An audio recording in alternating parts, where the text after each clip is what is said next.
Anger is one of the most misunderstood emotions in our culture. So today what we're going to do is we're going to break the myth that anger is bad. We're also going to break the myth that anger is dangerous. And then we'll go into the two different types of people who have anger issues.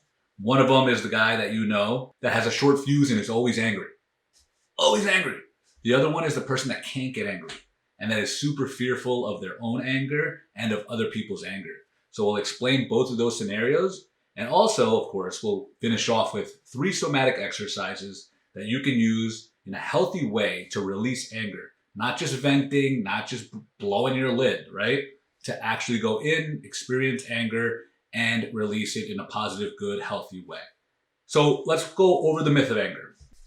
So in the book, Love, Sex, and Your Heart by Alexander Lowen, he describes anger as an external pushing emotion, which of course we understand. Love is also an external pushing emotion where we express outwards. The interesting thing is that he mentions that anger has a little bit of love associated with it, which is very fascinating because that means anger is not the same as rage. Rage is when there's no love associated and you're not even thinking, right? It's not the same as punishing somebody. It's not the same as hurting somebody. True anger is not vengeful or vindictive or passive aggressive. True anger comes from a place of wanting our relationship to be better. It has a heart-centered part of it that says, my boundary was crossed and I don't like that. I love myself enough, or I love you enough in order for me to express that this is not right and that I want us to grow together better, or I want us to do this project better. And that's where that anger comes in. It's interesting because they say love, the opposite of love is hate. But when you go deeper into it, you realize that the opposite of love is indifference. When you're angry at someone, or when you express anger to someone, true anger, there's no indifference. You actually care. You think that this relationship matters. You think that whatever you guys are doing, whatever project you're working on matters. And that's why you express anger. There's always a little piece of love in it. Now, when you're indifferent, now that's a problem. That isn't true anger, though. In another book, Fear of Life, Alexander Lowen talks about why we are scared of anger, why we fear anger. And one of the big reasons why we fear anger is because we're scared that we will go mad. That once we tap into anger, it'll consume us completely and then we'll lose our mind. We will literally go mad. We won't be thinking. There won't be any of that love piece at all. It's just that person in Walmart that just blows their lid, doesn't care about anybody in public, just, they're either at a store or on a road in a relationship and they just go crazy. That's rage, where they start yelling at things, throwing things, breaking things, where they're not even like almost present. They're not mindful, caring, loving in their anger. They're not looking at the other person. You can even see it in their eyes if somebody is in a rageful state. They're not looking at you and feeling an emotion. They are like zoned into just pain and hurt. That's not anger. That's a complete loss of control, and that's what people are fearful will happen to them if they actually get angry. Right? It's like a pressure cooker that just kind of exploded. And that kind of venting isn't really resolving anything. And it actually wires the nervous system to do it over and over again. Because there's a little bit of a kind of like a little bit of a release, right? You get to express it and you're like, okay, I expressed it. But you didn't really express it in a positive way, in a healthy way, in a releasing way. You just did like a chaotic, crazy thing. And you think that was correct. That's what it meant to express your anger. And what you end up doing is just doing chaos and then training yourself to do it over and over again and never actually deal with the internal issues that are happening. Healthy anger, on the other hand, doesn't look like chaos. It looks like truth with power. It's embodied, it's expressive, and it clears space for something more honest to happen. That's why we need to work with anger in our body so that we don't fear it or suppress it, and we don't have to let it destroy our lives either. Both of those are wrong. Anger is a beautiful thing that allows relationships to grow, that allows truth to be told, that allows us to actually live life peacefully, joyfully, and in great relationship because we're allowed to get angry, because we're allowed to have boundaries, because we're allowed to say no, because we're allowed to really get angry when it's right, when it comes from love. Now that we understand what healthy anger is, let's talk about how people struggle with it.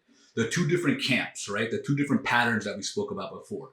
Number one, you feel anger all the time and you explode easily. The person in Walmart, right? You walk around irritated, reactive, just ready to explode. You're on edge. The smallest things can set you off, right? If it's your partner or traffic or a line or something happens in a store, you just can't let it go. And then you explode. And you get a little sense of relief. But then usually guilt comes afterwards and you don't actually solve anything, right? You just released a little bit of pressure. The pressure cooker just released a little bit of the valve and nothing really changed. And then pattern number two is the person that can never get angry, right? Or at least you think you can't get angry. You're the nice one, the nice guy, the nice girl, the calm one, the spiritual one, right? The one that avoids conflict at all costs, But underneath that cool surface, there's a shutdown mechanism. Most people, you feel the anxiety, you feel the resentment that comes from not being able to actually speak your truth. Normally, they have a tightness in their chest or in their throat, but not anger, right?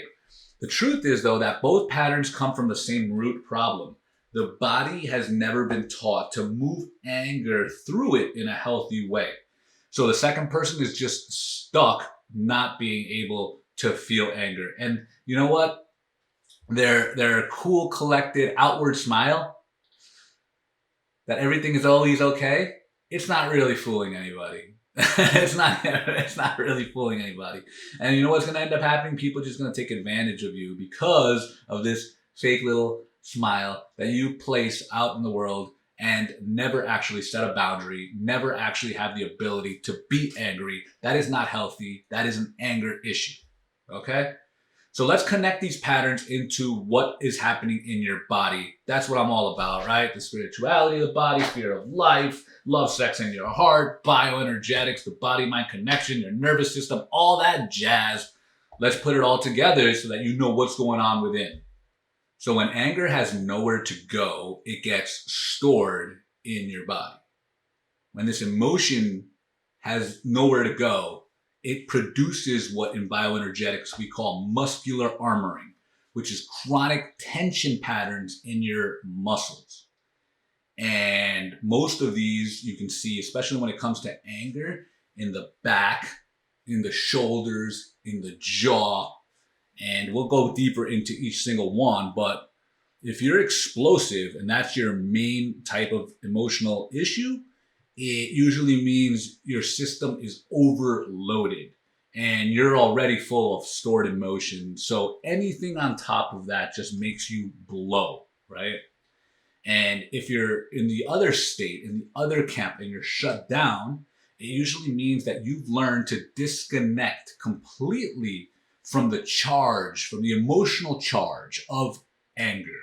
You might even freeze when you feel threatened and think, I'm fine. But your body's not fine. It's bracing for pain. It's bracing. You may think, oh no, I'm going to be a spiritual person. But at the same time, your body is bracing. It's in fear mode. It's in freeze mode. That's not helpful. That's not true meekness in the spiritual sense. So what do we do about this then? We need to give the body a new pattern. one where it's safe to feel the energy of anger and safe to release it. And here's why this makes more sense than you think. And this is why it matters more than you think. If you suppress anger in your body, you don't just suppress one emotion. You suppress all emotions. You suppress your ability to have joy. You suppress your ability to be passionate, your ability to love and to connect deeply. All emotions are suppressed because you're suppressing one emotion deeply, which builds muscular patterns and tensions in your body. And then that becomes your new normal. But that new normal blocks other emotions from coming out and also being able to accept other emotions that are coming in.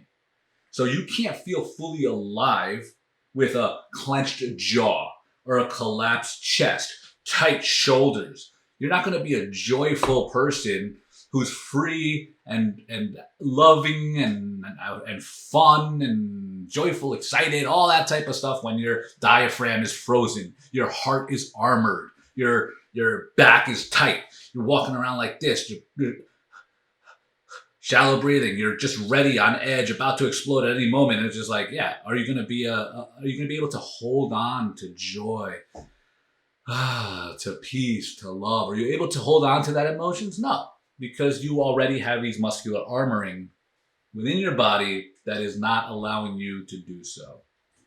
And interesting enough, the cost of having these muscular tensions in our body due to anger, it's not just an emotional issue, it's a physical issue, and it goes into other areas of our life too. Suppressed anger and just chronic tension in general is linked to things like high blood pressure, cardiovascular disease. He speaks a lot about that in Love, Sex, and Your Heart. Anxiety and panic attacks. People have ulcers and digestive issues because of trapped anger, resentment, and chronic unforgiveness. Some people are constantly fatigued because they have insomnia, they can't sleep. You can look at not only Alexander Lowen, but Dr. Gabor Mate speaking about when the body says no, it's often because you've said yes to silence, yes to swallowing anger instead of moving it. So what we need to do is reclaim our aliveness. And the truth is that if you never get angry, believe me, you are truly not free. I don't care how spiritual or kind you try to act. If your smile is hiding rage, your body knows it. But when you learn to release anger safely, you make space for joy. You make space for connection. You make space to have presence and reality and truth in your life. Releasing anger might be one of the most loving, life-affirming things that you can do for yourself, for your relationships, for the rest of your life. It's very, very important. So now that we've got all that set up, now you can understand the why. Let's move into the how. So there are many somatic exercises specifically designed to release anger. But today what I'll do is I'll give you 3 that are simple and effective for you that you could just do right in your home. You don't need anything fancy. You just need some space, your intention, and your breath. That is it. So the first one we'll go into is stomping in a circle with your full arm swing. This one is primal, it's grounding, and it's instantly energizing. So you stand up tall with your feet planted firmly on the ground. You just walk in a circle and then begin stomping. Make sure you have full foot contact to the ground and you swing your arms up and down fully, almost like a marching motion, okay? Let your breath deepen, and you can even say no or grunt with each stomp. What this does is that it wakes up your legs and your pelvis, which are often shut down when anger is frozen. It brings your energy down and out of your head. You're reclaiming here your ability to move anger through the body without needing to explode. Do this barefoot for better results and more grounding, 1 to 2 minutes at a time, okay? The second one is the towel twist with sound. This one is awesome. It's perfect for your jaw, your forearms, and your upper back. In this one, you grab a towel and you twist it as hard as you can, like you're wringing out every drop of tension in your body. You grit your teeth, you growl, you let the sound out if it comes out naturally. And this targets your jaw, your hands, your arms, your shoulders, and the areas most commonly armored when anger is suppressed. Many of us learn to smile, to stay quiet, to clench it all in. And this motion gives your body the permission to do the opposite. You're giving it structure to release, which means it's safe and contained. This is not chaotic. Okay, and you can do this for 1 or 2 minutes also and hold it tight at the end. You'll feel a lot of power because of that. Okay, the next one is going to be the last one we'll talk about today, which is pillow bashing. This one is simple but very, very powerful. You kneel on a mat and just place a pillow in front of you. Then you start to bash it. You use your fists, your forearms. You can even open your palms and just let your body lead. And this bashing actually releases anger that is suppressed in the upper back, the chest, the shoulders, and the diaphragm, all zones in your body that tense up when you hold back tears, when you hold back anger, or when you hold up disappointment. And it's common for people to cry, to shake after this one, okay? And that's good. You're not breaking down. What you're doing is you're breaking through, okay? All right, so in closing this section, I just want to say that you don't need to do all of these at once. You can just start with one and just stay connected to it, experience it. And maybe you want to do this ancient, primal, very deeply human thing, like bashing. And then after 2 minutes, take a moment to just lay on the floor and breathe, you know? You've never been taught to safely express anger, and this is just a starting point. So do it, experience it, and then give yourself a moment of integration afterwards. Don't just do one exercise after the other, okay? And then lastly, if you want to go deeper, you know, if this resonates with you and you say, okay, I want to go deeper, I'm going to create a full video series of somatic exercises specifically designed to release anger. All right, so each one of these videos is going to target specific areas in your body that are trapped with anger. So let's say you go see a bioenergetic therapist. They'll talk to you, you'll express yourself, you'll talk about your anger, they'll look at your body, and then ultimately what they'll see is that certain areas of your body are tight and they have neurotic holding patterns. Instead of you having to come and go see me and we have these long conversations about your experience with anger, what you can do is just go into the body itself and go through these processes, these exercises to release those anger-filled, neurotic holding pattern muscles, those areas in your body, those zones that are tight. And I'll set that up and leave a link in the description below. Okay? All right, good. Thank you for joining me today. Lastly, I just want to say you're not broken. You know, there's nothing wrong with you for feeling anger or for not feeling anger. Your body is just simply holding on to what it never got to release. That is the fact that, you know what, you're experiencing right now. And that's okay. So many people are on a healing journey and they feel sad about it. And I don't want you to feel sad about your healing journey. It's good that you're going through a healing, transformative journey that is going to be one that allows you to express yourself more, to expand into life, to feel life, to be more vibrant. This is cool. Everybody has to go through it. I don't know anybody in this world that didn't have to go through a healing journey. So the fact that you're going through it, congratulations. That is awesome. That is fine. It is natural, normal, and good and healthy that you're actually doing this. I congratulate you. I send you my love. Peace.